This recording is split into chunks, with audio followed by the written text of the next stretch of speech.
अस्सलामुअलैकुम। मैं Zainab Sheikh, corporator Juhapura मक्तनपुरा board से। आज ये प्रेस कॉन्फ्रेंस मैंने इस वजह से बुलाई है कि मेन स्ट्रीम मीडिया जो है वो हमारे मक्तनपुरा की जो समस्याएं हैं उसको लेकर कभी चिंतित हुआ नहीं है। और जो ये प्रिंट मीडिया है, जो आप जैसे मीडिया वाले लोग हैं सारे, वो लोग हमेशा हमारे मक्तमपुरा के साथ रहते हैं और हमारी समस्याओं को लोगों तक लेके जाते हैं और सरकार तक पहुंचाते हैं। तो मुझे ये एक ज़रिया मुझे ऐसा महसूस हुआ कि आपके ज़रिए जो मैं यहाँ पे बहुत बड़ी घटना बन सकती है उसको आपके ज़रिए मैं उजागर करना चाहती हूँ कि जिस तरह से मक्तमपुरा वार्ड के अंदर 2021 के बाद इलेक्शन आने के बाद एमआईएम के काउंसिलर यहाँ पे है और काम कर रहे हैं।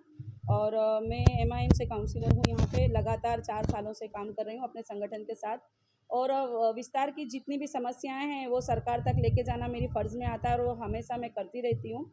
इसी तरह टीपी 85 पे सवेरा के पास जो हमारा 5600 का गरनाड़ा कहते हैं, जो शाइफन है, जिस पे हमेशा ट्रैफिक जाम रहती है। और परसों के दिन भी वहाँ पे एम्बुलेंस फंस गई थी। और वहाँ पे आज तक इतनी घटनाएं बन चुकी हैं, अनगिनत घटनाएं बन चुकी हैं और लाखों की तादाद में लोग वहाँ बस रहे हैं। और कॉरपोरेशन को बार बार हमने लिखित में रजूआत की है, उसके भी सारे मेरे पास एविडेंस है। उसके बाद कॉरपोरेशन ने इसके ऊपर वर्क किया और ये कहा कि भाई हम सिंचाई विभाग के अंदर से ये काम को लेके आएंगे और डिपॉजिट के तरीके पैसे हमको कॉरपोरेशन ने 3 करोड़ रुपये दिए हैं सिंचाई विभाग को, वो हम उसके अंदर पैसा यूज़ करके यहाँ पे हम ब्रिज बनाएंगे। लेकिन वो बात सिर्फ इनकी पेपरों पे रही और आज तक भी पेपर पे ही है। 3 साल के बाद हमको वहाँ से कहा जाता है कि ये जगह के ऊपर अब नर्मदा केनाल सरोवर निगम वाले काम करेंगे। उसके बाद भी मैंने 2024 की फरवरी के अंदर मैंने एक लेटर लिखा। वो लेटर आपको भी मैं बता सकती हूँ। वो लेटर देखिए आप, ये मुख्यमंत्री को लिखा गया है और नर्मदा निगम के अंदर लिखा गया है, फिर कार्यपालक इंजीनियर श्री को लिखा गया है। यानी कोई खाता बाकी नहीं है इसको लेकर जिसके आगे हमने रजूआत एज अ काउंसिलर ना की हो।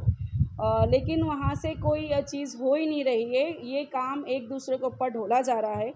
और कुछ दिन पहले वहाँ देखा जाए तो एक छोटा सा गड्ढा जैसा बना था, उस वक्त भी हम लोग ने नर्मदा कैनाल में बात करके वहाँ के डेप्यूटी इंजीनियर लेवा सर को हमने यहाँ पे स्पेशल विज़िट के लिए बुलाया था। उन्होंने भी वो जगह देखी और उन्होंने भी अपनी दुहाई यही दी कि हम जो नर्मदा का काम है या कैनालों का काम है वो बहुत स्लो होता है और सारा पेपर पे वर्क होता है। वो कंप्लीट होने के बाद जियोमेट्रिक तरीके से जगहों को देखा जाएगा, चेक किया जाएगा, फिर इंजीनियरिंग डिपार्टमेंट आएगा, फिर डिज़ाइनिंग डिपार्टमेंट आएगा। यानी ये डिपार्टमेंट और डिपार्टमेंट के अंदर सारी चीज़ों को उलझा देते हैं। और आज 4 साल 3 साल होने के बाद भी वहाँ पे कुछ जीरो है। लेकिन मुझे एज ए काउंसिलर अपनी जनता की फ़िक्र हुई, लोगों ने मुझ पे भरोसा किया है, आज यहाँ का प्रतिनिधित्व मुझे दिया है, तो मैं कहीं उसके अंदर मुझे बहुत फ़िक्र होने लगी कि लोगों का भरोसा है कि मैं इनकी बात आगे तक पहुँचाऊँ। तो ये सरकार में हमने रजूआत करने के बाद भी वो नहीं सुन रहे हैं। तो आपके माध्यम से मैं सरकार को कहना चाहूँगी कि अगर आप कोई ऐसी घटना का इंतज़ार कर रहे हैं क्या कि जिस तरह से राजकोट में अग्निकांड हुआ, जिस तरह से मोरबी का कांड हुआ और इस तरह से सारी हालात हम देखते हैं और ऐसे सब कांड होते रहते हैं, तो जब कुछ हो जाता है उसके बाद गवर्नमेंट कहती है, तो उसके बाद प्रिकॉशन इनको लेना चाहिए, वो नहीं लेते। लेकिन जब कुछ बन जाता है उसके बाद ये लोग अवेयर जागते हैं, तंत्र सोता है। इसी तरह सिंचाई खाता भी सोया हुआ है। एएमसी ने बार बार रजूआत की कि इसको डेवलप किया जाए, लेकिन आज दिन तक कुछ किया नहीं है। तो मैं अपनी मक्तमपुरा की जनता से भी कहना चाहूँगी कि ये आप सब कुछ देख सकते हैं, ये सारा पेपर वर्क है और एज अ कॉरपोरेटर मैंने अपना फ़र्ज़ अदा किया है। लेकिन मैं सरकार से कहना चाहूँगी और अपने लोगों से भी कहना चाहूँगी कि जिस दिन मैं आवाज़ लगाऊँ आपको, आप मेरे साथ चलिए। इंशाल्लाह अगर अब इसके ऊपर जल्द से जल्द काम ना करा गया तो हम जन आंदोलन करने की पूरी तैयारी है। और मैं सरकार के पास हम लोग धरना पे बैठेंगे और इस काम को सरकार को करना पड़ेगा। ये लोगों की जानों का सवाल है। ये ब्रिज के अंदर कभी भी खामी आके ये जर्जरित है, ये टूट सकता है और ऐसी घटनाएं राजकोट या फिर मोरबी जैसी बन सकती है। इसलिए मैं आज यहाँ पे आपके बीच में थी और आप सब ये बात मेरी सरकार तक और जनता तक लेके जाएं कि कॉरपोरेटर यहाँ के सोए नहीं हैं, काम कर रहे हैं, लेकिन सरकार की कहीं ना कहीं आटी-गुटी में या विस्तार को लेके एक दूसरों पे ढोला जा रहा है। इनकी कोई जिम्मेदारी ये खुद एक्सेप्ट नहीं करते और इसके अंदर ये आगे काम नहीं करते हैं। क्या वजह है जिससे सरकार काम नहीं कर रही है? क्या आपको लगता है कोई मुश्किल इलाका है जिसकी वजह से काम करने के तरीके में भेदभाव किया जा रहा है? मुस्लिम इलाका है इसलिए भेदभाव किया जाता है ऐसा तो मैं नहीं कहूँगी, क्योंकि कॉरपोरेशन ने जब हमने मांग की थी तो इसके ऊपर त्वरित इसका निकाल करने के लिए हमको 3 करोड़ का बजट भी दे दिया गया था। लेकिन एक्चुअल में ये जो गरनाने का काम है ये सिंचाई विभाग यानी राज्य सरकार के हाथ में आता है। तो जब राज्य सरकार का काम होता है तो कॉरपोरेशन वहाँ पे इसके अंदर कैसा होता है, गवर्नमेंट के कामों में जो डिपार्टमेंट होता है वही काम करता होता है। तो वो डिपार्टमेंट अब ना काम कर रहा है, ना कॉरपोरेशन को काम करने दे रहा है। 3 साल से सिर्फ लेटर चल रहे हैं। कॉरपोरेशन ने बार बार वहाँ मांगा कि हमको इसको दे दिया जाए ताकि हम इसको काम को हम आगे ले जाए, हम हमारे तरीके से इसको डेवलप कर सकें, लेकिन उसमें भी वो लोग नाकामयाब रहे हैं। हमने उनको जगह पे बुलाया, लास्ट टाइम भी हमने उनको लेटर दिया कि अगर इसकी जिम्मेदारी किसकी, अगर यहाँ पे अगर कोई जान हानि होती है तो इसकी पूरी जिम्मेदारी गुजरात गवर्नमेंट की है। और यही बात हमने जब हमारे प्रदेश प्रमुख से कही कि इतनी बार हम रजूआत कर चुके हैं लेकिन ऊपर से कोई एक्शन नहीं ली जाती, तो हमारे प्रदेश प्रमुख ने भी उनके जाके वहाँ पे गांधीनगर रजूआत की है। उन्होंने जल संशोधन के अंदर नर्मदा केनाल के अधिक मुख्य सचिव है माननीय चंद्रवूर सोम जी, उनसे भी बात की है। तो उन्होंने भी बोला है कि काम होगा, लेकिन वो बात को भी आज काफ़ी दिन गुजर चुके हैं और सामने चौमासे की सीज़न चालू है। और मुझे ये चीज़ का खौफ हमेशा रहता है कि अल्लाह ना करे कुछ बनाव बना तो उसका जिम्मेदार राज्य सरकार रहेगी।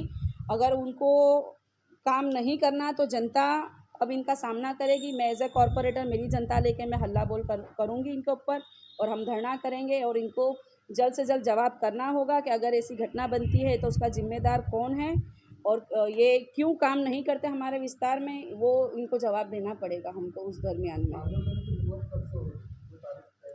आज हम लोग ने जो ये प्रेस कॉन्फ्रेंस इसलिए ही बुलाई है कि जनता को भी अवेयर किया जाए कि कॉरपोरेट पर उनके काम कर रहे हैं। तो जिस वक्त हम एक नोटिफिकेशन जारी करेंगे उस वक्त हमको जनता का भी साथ चाहिएगा, आप सबका भी साथ चाहिएगा। हम सब साथ मिलके इंशाल्लाह इसकी जो कचेरी है अभी डिज़ाइनिंग में काम है ऐसा कहा जा रहा है, तो डिज़ाइनिंग में भी जाएंगे और इंशाल्लाह हम मुख्यमंत्री तक भी जाएंगे और गांधीनगर में भी इसके जो भी डिपार्टमेंट है जो एक दूसरे पे ढोलते हैं तो उनको सबको संकलन में ला के एक तरफ बिठा के इसका जल्दी से कोई काम हो उसके ऊपर काम किया जाएगा इंशाल्लाह। उसमें आप सबकी और जनता की मुझे बहुत ज़रूरत है। आपको मेरा साथ देना होगा और मेरी मक्तमपुरा की जनता मेरे साथ रहेगी तो इंशाल्लाह मुझे उम्मीद है कि हम इसमें कामयाब हो जाएंगे। के बाद ये की जाए कि मजलिस में अंदर अंदर 2 बातें पड़ चुकी, टोल फ्री पे कंप्लेन है। हाँ, वो बात सही है कि टोल फ्री पे फ़ोन करना चाहिए लोगों को, लेकिन आपको अगर किसी ने ऐसी माहिती दी है कि मैं उस चीज़ से अवेयर नहीं हूँ, ऐसा नहीं है बिल्कुल भी। जो पीछे जो एक प्लांट है वहाँ की पानी की लाइन है, इधर जॉइंट है अपने जो पीछे का जो कस्बा पार्क का जो पूरा पटा है, तो वहाँ पे जो एडिशनल इंजीनियर है, सिटी इंजीनियर है, उनसे बात करके वो पानी को रोका गया। उसके बाद वो प्रॉब्लम सॉर्ट आउट हुई और जो बीच में जो प्रॉब्लम तो वो कुछ ऐसे मक्तमपुरा के कुछ लोग ऐसे हैं कि जो काम करते हैं ज़मीन पे, जो भी सफाई कामदार है उनके साथ भी बदतमीजी की जाती है। ये प्रॉब्लम यहाँ पे मोस्ट ऑफ आती रहती है। उस वजह से 1-2 ड्राइवर भी हमारे स्ट्राइक पे चले गए थे गाड़ियों के वगैरह के, तो बहुत मुश्किल से हम 2 दिन से उनको मना के लाए हैं और वो अभी वर्क चालू हुआ है। और आपको भी कहीं दिखता है ऐसा कि कहीं पे कोई प्रॉब्लम है तो हमें मेरा नंबर है उस पर भी आप मैसेज कर सकते हैं। किसी को कहीं जाने की आने की ज़रूरत नहीं है, वो व्हाट्सएप पे मैसेज कर सकता है, मुझे कॉल कर सकता है और हम वो करवाते ही हैं। कोई भी जगह ऐसी नहीं होती कि कंप्लेन हमें नहीं मिलती, लेकिन उस वक्त जो थोड़ी प्रॉब्लम थी वो मशीन के ड्राइवर की प्रॉब्लम थी, वो नहीं होने की वजह से। और मक्तमपुरा के अंदर जो बड़ा मशीन आता है वो हफ्ते में 2 दिन दिया जाता है, तो उसकी भी हमने मांगनी रखी है कि भाई अगर चौमासे के दरमियान हमको ज़्यादा तादाद में अगर ज़्यादा टाइम उसको दिया जाए तो जो पीछे के इलाके की बस्ती है वहाँ का हम प्रॉब्लम सॉर्ट आउट कर सकें। और वो जिस टाइम पे गटरें डाली गई है उसकी लाइनें बहुत छोटी है और वहाँ बहुत पब्लिक अब बस चुकी है, तो वो लाइनें भी नहीं करने की ज़रूरत है। तो उसके ऊपर भी हमारा अभी वर्क चालू है। ड्रेनेज पंपिंग सेंटर के लिए भी हमने मांगनी की है, उसके लिए भी ज़मीन राज्य सरकार से अलॉट कर दी गई है। अब टोकन भर के कॉरपोरेशन उसके पास लेके उसको वहाँ पे भी इंशाल्लाह डेवलप किया जाएगा। इसके अलावा भी 4 वर्ष के दौरान में हम लोग ने गार्डन डेवलप किया, कम्युनिटी सेंटर डेवलप किया। आप देख सकते हैं जिस तरह से जिम्नेशियम और लाइब्रेरी बन रही है और काफ़ी सारे रोड डेवलप करे। इसके अलावा भी पानी की जो लाल बाग का बोर था वो चालू करवा के पानी दिया गया फतेहवाड़ी के अंदर, और अभी और आगे भी पानी लाने की हमारी कोशिश चालू है, एक नया बोर बनाने की भी कोशिश चालू है। इस तरह से जो हम काम करते हैं वो हमारे चालू है, लेकिन लोगों से मैं एक गुजारिश करना चाहूँगी कि अब आप अपनी समस्याओं को अपने कॉरपोरेटर तक पहुँचाइए और अगर समस्या पहुँचाने के बाद अगर वो समस्या का समाधान भी नहीं होता तो अपने कॉरपोरेटर का ही संपर्क करें, उनसे ही बताएं कि भाई आपको हमने कंप्लेन की थी और ये सॉल्व नहीं हुई है जनाब, आप या कोई भी कॉर्पोरेटर, भाई ये सोल्व नहीं हुई है, लोग हमको कंप्लेन करते लेकिन वो सोल्व हुई नहीं हुई वो हमें मैसेज नहीं डालते, तो हम कंप्लेन आगे फॉरवर्ड कर देते थे, क्या उस पर काम हुआ या नहीं हुआ, ये लोगों को भी अवेयर को होना पड़ेगा कि काम हुआ या नहीं, और हमको बताना पड़ेगा। और हम अवेलेबल है, वो कभी भी कोई भी समस्या के लिए हमें कॉर्पोरेटर को फ़ोन करेंगे तो हम हमारी ड्यूटी इंशाल्लाह पूरी निभाने की कोशिश करते हैं और करेंगे।